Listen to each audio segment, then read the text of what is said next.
અમરેલી જિલ્લાના રાજુલામાં નગરપાલિકામાં રાજુલા જાફરાબાદ પાણીના પ્રશ્ન કલેક્ટરને આવેદનપત્ર આપવામાં આવ્યું છે. રાજુલામાં કલેક્ટરને અને રાજુલા નગરપાલિકાના પ્રમુખ તેમજ જાફરાબાદ નગરપાલિકાના પ્રમુખ તેમજ નગરપાલિકાના ઉપપ્રમુખ તેમજ નગરપાલિકાના સદસ્યની સાથે રાજુલા જાફરાબાદની જનતા ધારેશ્વર ડેમના પીવાના પાણીના પ્રશ્નને ઘણા વર્ષોથી ચાલે છે તેને નિરાકરણ કરવા માટે રેલી યોજી. આજે વેપારી ભાઈઓ જનતા મોટી સંખ્યામાં હાજર રહી કલેક્ટરને આવેદનપત્ર આપ્યું હતું અને પીવાના પાણીનો નિકાલ કરવા આવેદનપત્ર આપવામાં આવ્યું હતું. બોડી સંખ્યામાં લોકો ઉપસ્થિત રહ્યા હતા. જે કેસ ગુજરાતી સાથે કાળુ શાકનો જાફરાબાદ. આજે રાજુલા પાણી પ્રશ્ને આ બધા રાજુલા શહેરજનો ભેળા થયા છે.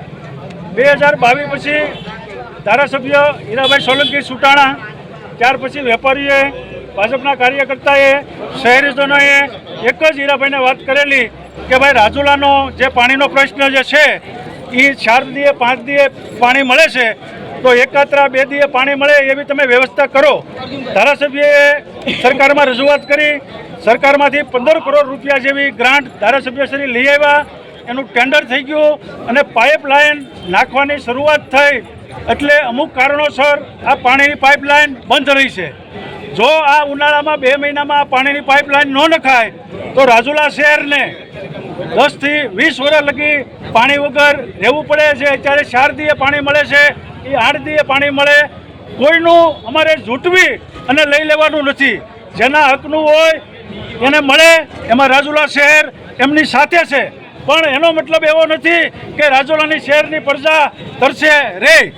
એની માટે અમે કાલે એક ટૂંકી નોટિસ આપી અને સરકારશ્રીનું ડેપ્યુટી કલેક્ટરના આવેદનપત્ર આપીને કે અમારી જે રાજુલા શહેરની લાગણી છે એ નગરપાલિકાના 28 સભ્યો ધારાસભ્ય સાથે સંકલન કરી અને ગ્રામજનોને અમે વિનંતી કરી હતી કે આપણે જો આ પાણીની પાઇપલાઇન આ સમયમાં નહીં નાખીએ તો આપણે ક્યારેય નહીં નાખી શકીએ અને આપણે પાણીનો પ્રશ્ન માંથી વંચિત રહેવું.